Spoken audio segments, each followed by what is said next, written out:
Λοιπόν, πάμε, όπως λέγαμε και στην αρχή της εκπομπής, θα καλωσορίσουμε τώρα τον κύριο Γιάννη Καλατζή, που είναι ο πρόεδρος του Συλλόγου των Υπερχρεωμένων Νοικοκυριών Ελλάδος. Καλό μεσημέρι, καλώς ήρθατε και στην Κέρκυρα. Είστε από χτες εδώ, έχετε κάνει μια σειρά από επαφές. Ακριβώς. Λοιπόν, πάμε να ξεκινήσουμε λίγο τη συζήτηση από το πώς πήγαν οι επαφές χθες και σήμερα. Εκείνο που έχω να πω, κύριε Ρίκο, είναι ότι δυστυχώς υστερεί το όλο το θέμα της επικοινωνίας από τα μέσα μαζικής επικοινωνίας σε εθνική εμβέλεια. Γίνονται αρκετές προσπάθειες και αυτό είναι προς τιμήν και του δικού σας σταθμού σε τοπικό επίπεδο, εν τη αυτή περιπτώσει, για να μπορέσουμε τουλάχιστον να ξεκινήσουμε από κάποιο σημείο. Έτσι έγινε και χτες. Ανέβηκε ο Σύλλογος μαζί με τον Αντιπρόεδρο σε πρώτη φάση από την Πάτρα. Ήρθαμε εδώ, έγινε μια πάρα πολύ ωραία συζήτηση και μια πάρα πολύ ωραία συνάντηση. Μικρής, αν θέλετε, εμβέλειας, αλλά σημασία έχει ότι λιθαράκι μπορούμε να κτίσουμε αυτό το μεγάλο έργο που έχουμε ξεκινήσει να κάνουμε. Το έργο αυτό που έχουμε ξεκινήσει είναι η σωστή ενημέρωση όλων αυτών των συνανθρώπων μας, και εδώ θα πρέπει να ανοίξω μια παρένθεση. Να πω ότι θα πρέπει πλέον αυτό το πρόβλημα που αντιμετωπίζει ο διπλανός μας, ο γείτονάς μας, ο συγγενής μας, να το εξωτερικεύσουμε. Να μην στεκόμαστε στα κλισέ και στα ταμπού.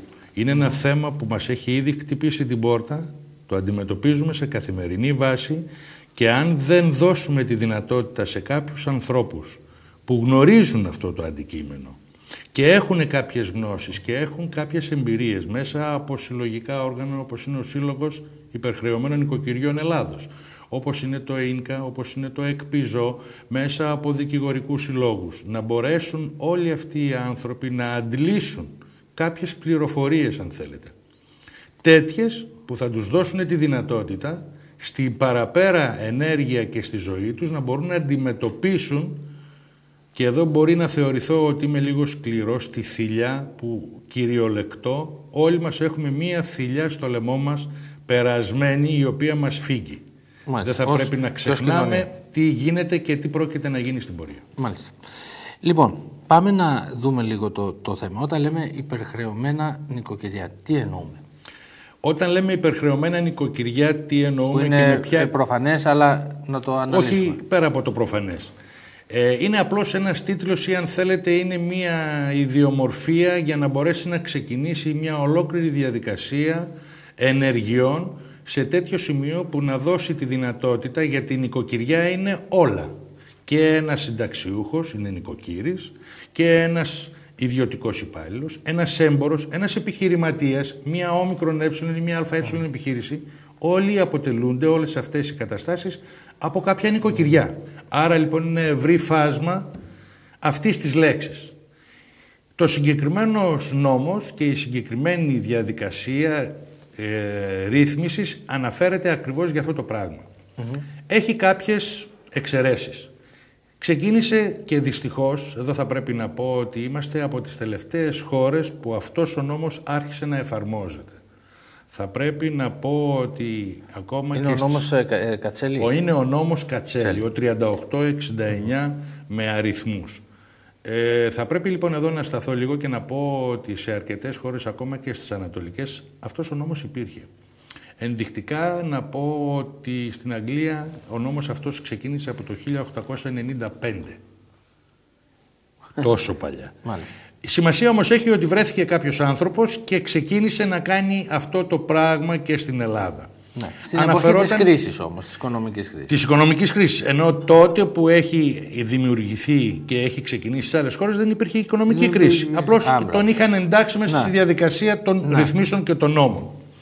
Εδώ λοιπόν στο ευρύ φάσμα ενός νοικοκυριού. Το νόμο που πρέπει να διέπουν μια ευνομούμενη κοινωνία. Ακριβώς. Είτε περνάει η οικονομική κρίση είτε όχι. Πολύ σωστά το τοποθετήσατε, κύριε Ρίκο. Δυστυχώς εδώ στην Ελλάδα όλα γίνονται στην τελευταία στιγμή και εν δι' αυτή περιπτώσει ευτυχώς που έγινε και αυτό το πράγμα.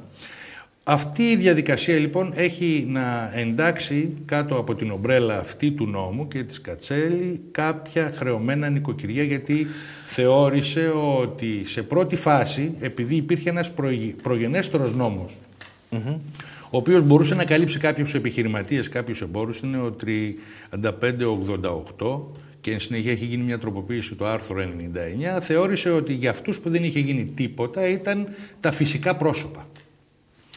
Έβαλε και κάποιους επαγγελματίες μέσα. Η διαδικασία είναι πάρα πολύ απλή.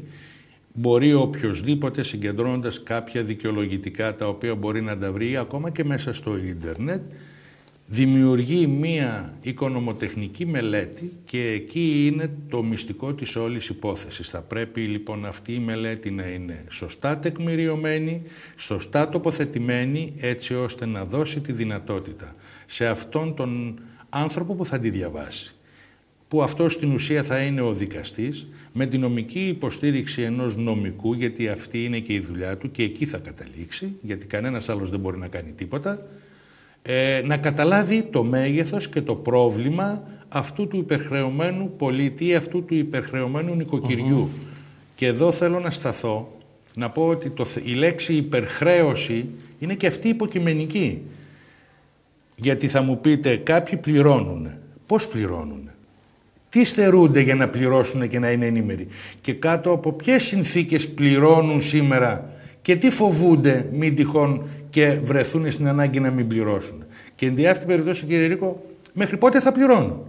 Θα μπορούν να πληρώνουν. Θα μπορούν να πληρώνουν. Ναι. Σήμερα, αύριο, μεθαύριο.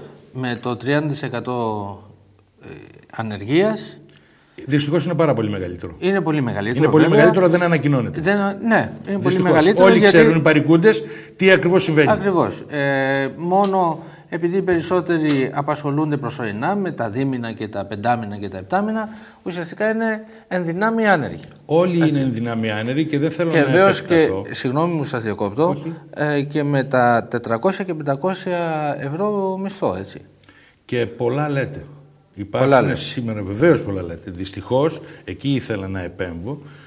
Υπάρχουν αρκετές επιχειρήσεις ιδιωτικές μέσα από κάποιες διαδικασίες του νόμου που έχουν τη δυνατότητα και καλά κάνουν, ο καθένας κοιτά το συμφέρον του, ο μισθός έχει κατέβει κάτω από τα 4 εκατοστάρικα.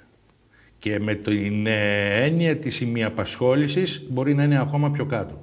Καταλαβαίνετε λοιπόν ότι σε μια κοινωνία ανεργίας που είμαστε, αν μέσα σε μια οικογένεια απασχολούνται, δεν θα πω δουλεύουν, απασχολούνται αυτή τη στιγμή, 1 με 2 άτομα, αυτοί θεωρούνται τυχεροί. Ναι. Δυστυχώς καταντήσαμε κάποια στιγμή να φοβάται κάποιος να πει ότι παίρνει 800 ευρώ το μήνα. Και λέω να φοβάται γιατί κυριολεκτό. Τον θεωρούν αυτή τη στιγμή προνομιούχο. Δηλαδή κάποιος που φώναζαν κάποιοι, όχι οι μισθοί των 600 και των 700 ευρώ, σήμερα αυτοί θεωρούνται προνομιούχοι. Για να επανέλθω λοιπόν στο ερώτημά σας, τι σημαίνει για τα υπερχρεωμένα νοικοκυριά, μέσα λοιπόν από αυτή τη διαδικασία της οικονομοτεχνικής μελέτης, η οποία θα πρέπει να είναι πραγματική και αληθινή, και το τονίζω, δεν έχουν να φοβηθούν τίποτα, γιατί εδώ θα πρέπει να αναφέρω ότι οι δικαστές Έλληνες αυτή τη στιγμή, πέρα από την ενημέρωση που προφανώς περνάει προς τα έξω, έχουν σταθεί στο ύψος τους αξίζουν συγχαρητήρια. Η δικαίωση που δέχονται τα μέλη μας και κατ' επέκταση ο κόσμος που καταλήγει εκεί είναι πάνω από 85%. Αυτό το 15% που δεν καταλήγει αίσια οφείλεται σε λάθη που ενδεχομένως έχουν γίνει μέσα από τη μελέτη ή ενδεχομένως, θα πω μια πολύ απλή παροιμία, την οποία την ξέρω όλο μαζί με τα ξερά και εγώ και τα χλωρά. Δηλαδή κάποιοι μπορεί να εκμεταλλευτούν κάποια κατάσταση πιστεύοντας ότι θα δικαιωθούν. Ο καθένας είναι νοικοκύρης, ξέρει τι σημαίνει αυτό και πηγαίνουν λοιπόν μπας και έχουν κάποια απαλλαγή. Αυτοί βρίσκονται μέσα στο 15%. Εκείνο που θα πρέπει να γνωρίζουν είναι ότι πάνω από 85% υπάρχει δικαίωση πραγματική για αυτούς τους ανθρώπους που το κράτος, θα το πω, τους έφερε σε αυτή την κατάσταση. Θα πρέπει να πούμε όντως, να σταθούμε σε αυτό που λέτε, γιατί υπάρχουν δικαστικές αποφάσεις οι οποίες είναι πρωτοποριακές υπό την έννοια αποδίδεται δικαιοσύνη παρά τις όποιες εστάσεις που ενδεχομένως να έχει ο καθένας μας. Νομίζω ότι ανοίγουν ένα δρόμο για να ξεπεραστούν όλες αυτές οι επιφυλάξεις που έχουμε ως πολίτες, κυρίως όταν έχουμε απέναντί μας ως αντίδικο το κράτος, έτσι. Σε αυτό που λέτε είναι πάρα πολύ σωστό και όντως εδώ θέλω να συμπληρώσω το εξής. Δεν θα πρέπει να ξεχνάμε ότι αυτοί οι άνθρωποι που είναι απέναντί μας και καλούνται να μας δικάσουν δεν παύουν οι ίδιοι, ο αδελφός τους, η μητέρα τους, να έχουν κάποιο από αυτό το πρόβλημα. Σύμφωνοι και είναι δεδομένο, υπάρχουν πρωτοποριακές για τα ελληνικά δικαστήρια αποφάσεις. Βέβαια, θα πρέπει εδώ να δικαιολογήσουμε και κάποιες τυχόν απειρίες κάποιων ανθρώπων, γιατί ο όγκος είναι πάρα πολύ μεγάλος. Δυστυχώς η διαβεβαίωση του νόμου όταν ξεκίνησε ήταν ότι θα υπάρχουν πάρα πολλοί δικαστές οι οποίοι να προλαβαίνουν. Ο νόμος έλεγε μέσα σε 6 μήνες θα δικάζεται κάθε υπόθεση. Θα πρέπει να σας πω λοιπόν ότι αυτή τη στιγμή δυστυχώς σε μεγάλες πόλεις, Αθήνα, Πάτρα, Θεσσαλονίκη, οι ημερομηνίες εκδίκασης ξεπερνάνε και το 19 και το 22 ακόμα. Μήνες. Όχι, έτος. Το 2020, 2019, 2022 τελευταία στην Αθήνα. Σήμερα που πάει κάποιος να καταθέσει. Καταλαβαίνετε λοιπόν ότι αυτός ο όγκος του κόσμου ζει με κάποια αμφιβολία. Βέβαια είναι καλυμμένος κάτω από την ομπρέλα του νόμου. Για πόσο όμως? Μέχρι να γίνει το δικαστήριό του δεν έχει καμία... Ναι, ο νόμος θα ισχύει ή υπάρχει και το ενδεχόμενο να καταργηθεί ο νόμος? Γιατί έχει λεχθεί και αυτό. Χαμογελάω γιατί είναι κοινή απόρρεια αυτό που ακριβώς μου λέτε και το αντιμετωπίζουμε σε καθημερινή βάση. Θέλω να πιστεύω και εδώ ζητάμε να μεγαλώσει ο Σύλλογος, να αγκαλιάσουν όχι μόνο το δικό μας, γενικώς, να ενεργοποιηθεί ο κόσμος, ούτως ώστε να μπορέσουμε γύρω από αυτά τα προβλήματα. Γύρω από αυτά τα προβλήματα και όχι μόνο, να έχουμε μια μεγάλη φωνή, γιατί δεν ξέρουμε ποτέ τι πρόκειται να συμβεί. Μέχρι τώρα, τουλάχιστον από αυτά που έχουν γίνει, δεν έχει καταργηθεί ένας νόμος που είναι ευεργετικός για τον πολίτη. Μπορεί να γίνει μια τροποποίηση όπως και έγινε. Μπορεί να γίνει μια δεύτερη τροποποίηση. Η ουσία είναι ότι όποιοι έχουν ενταχθεί κάτω από τις διαδικασίες του νόμου, ανεξαρτήτως της ημερομηνίας που θα γίνει το δικαστήριο, θα δικαστούν με τον ίδιο νόμο. Ό,τι και να έχει γίνει. Το 2014 καταργείται η προστασία της πρώτης κατοικίας. Μάλλον έρεται ναι. Η προστασία του πληστηριασμού. Δυστυχώς εδώ είναι ένα πάρα πολύ μεγάλο θέμα. Εδώ θα θέλαμε την αρρωγή της κυβέρνησης. Η κυβέρνηση αυτή τη στιγμή μοιραίως, και λυπάμαι που το λέω, δεν εξαρτάται από την ίδια. Αυτή τη στιγμή είμαστε μια νομαρχία της Ευρώπης.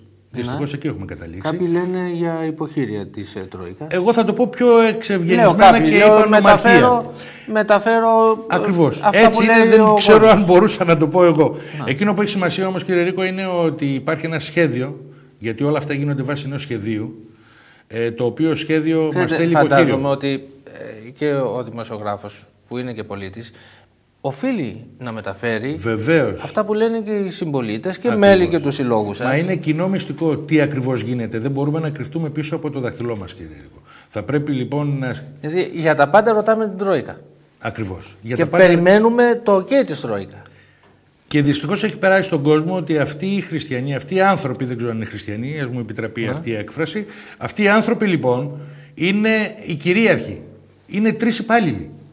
3 υπάλληλοι, απλοί υπάλληλοι, δημόσιοι υπάλληλοι που έρχονται να κάνουν αυτό που είναι εντεταλμένοι να κάνουν. Γι' αυτό και τους βλέπουμε ότι είναι ψυχροί και παγεροί. Δεν συζητάει κανένας με αυτούς, είναι τα εκτελεστικά όργανα. Για να μην λοιπόν μακρηγορήσουμε πάνω σε αυτό το κομμάτι, δυστυχώς αυτό είναι μια άλλη πληγή.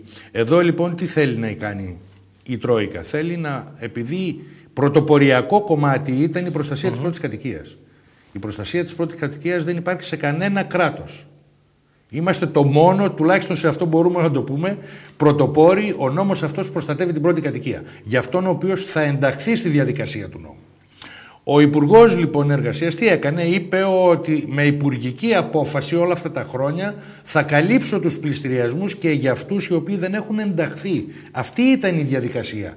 Για αυτόν ο οποίος είναι ήδη ενταγμένος δεν έχει κανένα φόβο. Ή για αυτόν ο οποίος θα προλάβει να ενταχθεί δεν έχει κανένα πρόβλημα μέχρι να γίνει το δικαστηριό του.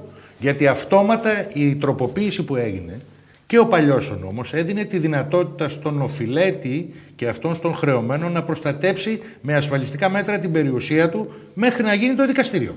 Άρα λοιπόν αυτοί οι οποίοι θα πρέπει να είναι σε εγρήγορση και αυτοί οι οποίοι θα πρέπει να τρέξουν Και όταν λέω να τρέξουν κυριολεκτό γιατί πλησιάζει ο καιρός, ενδεχομένως τελευταία στιγμή να το πάρουν πίσω και το ευχόμεθα να το πάρουν πίσω, να δώσει ακόμα άλλο ένα χρόνο παράταση, αλλά θα πρέπει αυτοί οι άνθρωποι να τρέξουν, τουλάχιστον να μπουν στη διαδικασία του νόμου για να μπορέσουν να προστατέψουν τα περιουσιακά του στοιχεία. Και εδώ θέλω να κάνω μια παρένθεση και να πω ότι χρεωμένοι, όπως είπαμε και στην αρχή, είναι όλοι. Και είτε είναι επαγγελματίες είτε είναι φυσικά πρόσωπα. Υπάρχει η δυνατότητα και για τους επαγγελματίες και για τους εμπόρους και για τους επιχειρηματίες να έχουν μια σωστή ενημέρωση, γιατί και αυτοί δεν πάβει να είναι οικογενειάρχες, δεν πάβει να έχουν καταναλωτικά δάνεια ή στεγαστικά αν θέλεις, μέσα από τη διαδικασία της δουλειάς τους. Εγώ σαν φυσικό πρόσωπο έβαλα υποθήκη το σπίτι μου, ήμουν δημόσιος υπάλληλος ιδιωτικός και με αυτά τα δεδομένα μου έδωσε τράπεζα ένα δάνειο. Ενώ σε έναν έμπορο, σε έναν επαγγελματία, σε έναν επιχειρηματία, μέσα από τη δουλειά του, έκρινε η τράπεζα ότι πρέπει να μου δώσει ένα στεγαστικό δάνειο. Αυτό δεν σημαίνει ότι πάβω εγώ αυτόματα να είμαι ένας χρεωμένος οικογενειάρχης ή ένας χρεωμένος πολίτης, και αυτό δεν απενεχοποιεί την κατάσταση ότι εγώ κερδίζω περισσότερα, γιατί εγώ, σαν επαγγελματίας, έχω δεχτεί 2 φορές αυτή τη μείωση και αυτή την κατάσταση. Μία ότι λόγω του ότι οι δουλειές έχουν πέσει, και μία ότι έχουν μπει και με έχει φορολογήσει αβάστακτα και δεν μπορώ να ανταπεξέλθω. Μην ξεχνάμε ότι αυτοί οι άνθρωποι βομβαρδίζονται καθημερινά, είτε είναι το ΤΕΒΕ, είτε είναι η εφορία, είτε είναι η υπεραξία, είτε είναι το χαράτσι σαν επαγγελματίας και 1000 άλλα πράγματα που ενδεχομένως ένα φυσικό πρόσωπο δεν τα έχει αυτά. Άρα λοιπόν αυτοί οι άνθρωποι, τους οποίους ο νόμος τους έβγαλε τελείως απ' έξω, τους πέταξε στην κυριολεξία, δεν προστατεύονται από πουθενά. Υπάρχει όμως λύση, και εδώ θέλω να το τονίσω σε όσους τυχόν μας ακούνε, υπάρχει η δυνατότητα, και εδώ είναι ένα από τα μεγάλα πλεονεκτήματα του συλλόγου. Μπορεί ο σύλλογος να είναι μη κερδοσκοπικού χαρακτήρα. Στις επάλξεις μας και δίπλα μας έχουμε ανθρώπους οι οποίοι μπορεί να μην είναι χρεωμένοι, επειδή όμως τους ενδιαφέρει αυτό το οποίο κάνουν ο καθένας στην επιστήμη του, δηλαδή κάποιοι οικονομολόγοι, φοροτέχνες, νομικοί αν θέλετε. Από εκεί αντλούμε και εμείς τις πληροφορίες και από εκεί μπορούμε να βοηθήσουμε τον κόσμο. Έχει βρεθεί λοιπόν ένα αρκετά απλό σχέδιο που μπορεί ο οποιοσδήποτε επιχειρηματίας, οποιοσδήποτε επαγγελματίας να συζητήσει, να τον καθοδηγήσουμε και από εκεί και πέρα να αναλάβει και αυτός, γιατί θα πρέπει να πω κύριε Ρίκο, να μην ξεχνάμε το εξής. Δεν είναι μαγικό ραβδάκι ο νόμος. Σωστό. Αναλαμβάνει το ίδιο ρίσκο και αυτός που μπαίνει μέσα με αυτόν που τον ενημερώνει, όπως και επίσης και ο δικηγόρος. Που σημαίνει τι? Ότι αν εσύ δεν είσαι σωστός απέναντι σε αυτά που σου λέει ο νόμος, αν δεν γίνει σωστή μελέτη και αν δεν αναλάβεις και εσύ το ρίσκο σου, δεν θα έχουμε το θεμιτό αποτέλεσμα. Τι σημαίνει αυτό με απλά λόγια? Σημαίνει ότι θα πρέπει ο καθένας να ψάξει μέσα από το χώρο του. Δόξα τω Θεώ υπάρχουν αρκετές οργανώσεις, όπως ανέφερα και στην αρχή, υπάρχουν οι δικηγορικοί σύλλογοι, να ψάξει, να ρωτήσει, να ερευνήσει, να μάθει και εν συνεχεία η ευθύνη είναι δική του που θα απευθυνθεί. Γιατί αυτό θα το δει εκ του αποτελέσματος. Δεν είμαι, να φέρω ένα παράδειγμα, δεν πας στο εστιατόριο να φας, τρως το φαγητό και αφού είσαι ικανοποιημένος πληρώνεις. Εδώ είναι κάτι που θα πρέπει να πληρώσεις, γιατί σίγουρα όλοι αυτοί που ασχολούνται, οι δικηγόροι περισσότερο, οι οικονομολόγοι κτλ. Κάνουν ένα επάγγελμα. Εσύ θα πρέπει λοιπόν να κρίνεις από πού θα πρέπει να απευθυνθείς, να διαλέξεις την καλύτερη για σένα τιμή που σε συμφέρει και εν συνεχεία να απευθυνθείς για να βρεις τη λύση σου. Κύριε Πρόεδρε, έχω 2 περιπτώσεις να τις αναφέρω πριν να κλείσουμε, γιατί θα πρέπει να πούμε και πώς μπορούν να επικοινωνούν μαζί σας κτλ. Λοιπόν, έχουμε την πρώτη περίπτωση ότι πήρε δάνειο καταναλωτικό, το οποίο το έκαναν στεγαστικό. Όταν αναφέρθηκε στο νόμο Κατσέλη, είπαν ότι δεν γίνεται τίποτα και υποθήκευσαν το σπίτι της οικογένειας. Εδώ θα πρέπει να ενημερώσω τους τηλεθεατές σας ότι αυτό είναι μια καταχρηστική παρέμβαση της τράπεζας. Θα πρέπει να προσέξουν, γιατί οι συμβάσεις οι οποίες υπήρχαν στις καλές εποχές, θα αναφερθώ, ήταν συμβάσεις οι οποίες είναι αυτή τη στιγμή διάτριτες σε σχέση με το τι γίνεται σήμερα.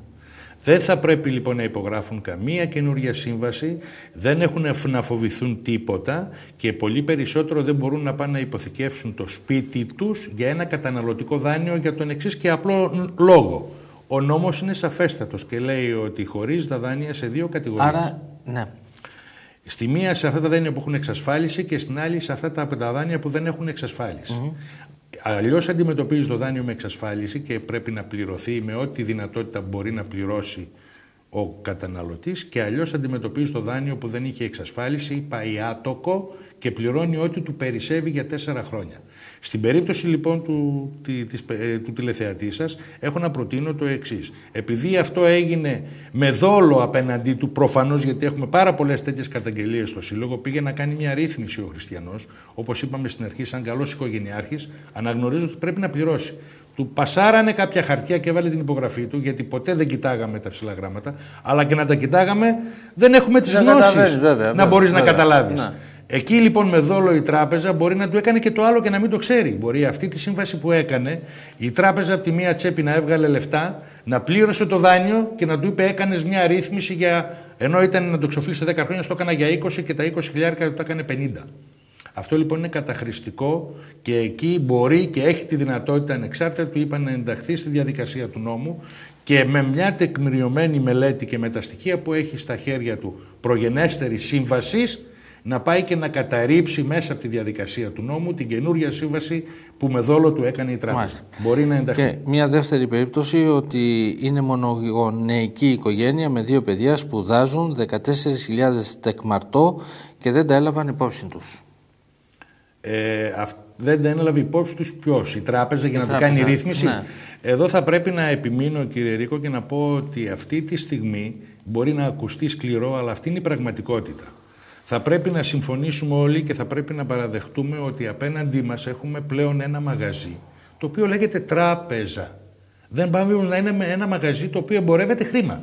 Αυτό έχει να εμπορευτεί. Δεν εμπορεύεται τίποτα άλλο. Μπορεί μέχρι τώρα να μην μας ενδιέφερε αυτό το αντικείμενο, γιατί ήταν διαφορετικότερες οι καταστάσεις. Όπως λοιπόν πάμε και αντιδρούμε σε έναν άλλον έμπορο που του πήραμε ένα ζευγάρι παπούτσα και βγήκανε σκάρτα ή ένα ρούχο και ζητάμε να διεκδικήσουμε αυτά που δικαιούμεθα να διεκδικήσουμε, το ίδιο θα γίνει και με την τράπεζα. Έχει δικαίωμα οποιοσδήποτε να διεκδικήσει και όχι να ακούσει αυτό που του λέει η τράπεζα. Να διεκδικήσει.